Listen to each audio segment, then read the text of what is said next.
This is my go-to recipe for ginger bug soda. I make an herbal tea and sweeten and then ferment it. So I have a gallon of water here. I boil it first, turn the heat off, and then I add my ingredients. This is a cup of homegrown hibiscus, about a half a cup of homegrown Thai sweet basil, and this is a cup of Tulsi that I bought from a local herbalist.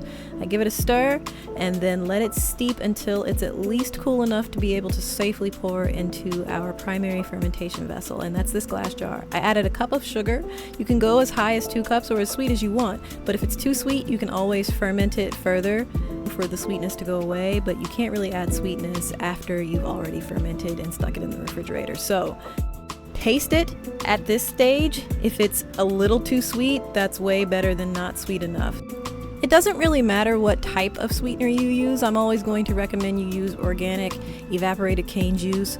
You can use honey, you can use brown sugar, you can use white sugar. It doesn't really matter so long as it's a sweetener that the microbes can feed on. After you've stirred to dissolve all of the sugar into your herbal tea, now it is time to add your ginger bug starter. I used a cup here. You can use way less than this. This is a cup for a gallon. That's going to make a very active ginger bug soda very soon, which was my goal. Stir in your starter and then take a look at the health that you are going to have in soda form soon.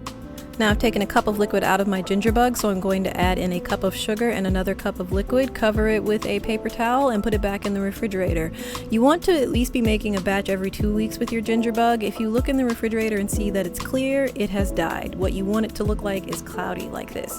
Now this is the next day. I know that looks really funky, but I promise you the stuff at the top is non-toxic. It's not going to affect the taste. I pour it through a strainer into a measuring cup, so that makes it easier for me to bottle, and look how pretty that is. Anyway, now it's time to pour it into the bottles. I always suggest you do this over a sink, and also don't wait until the liquid itself gets to the top. You want to stop pouring when the foam gets to that ridge there. And these are fermentation grade bottles. Don't use square bottles, they have weak joints at the corners. You want to use thick glass fermentation grade bottles. Keep the bottles on the kitchen counter where you can see them every day. The one with the least amount of liquid, that's the one that you open and taste to see where the brew is for you. And if you like it, go ahead and stick them in the refrigerator and keep them in there for at least 4 hours, and then look at that. That is the amount of carbonation you want when you open and drink your soda. So I'm going to leave the recipe in the caption. Let me know what you think, and please let me know, especially if you try to do this yourself.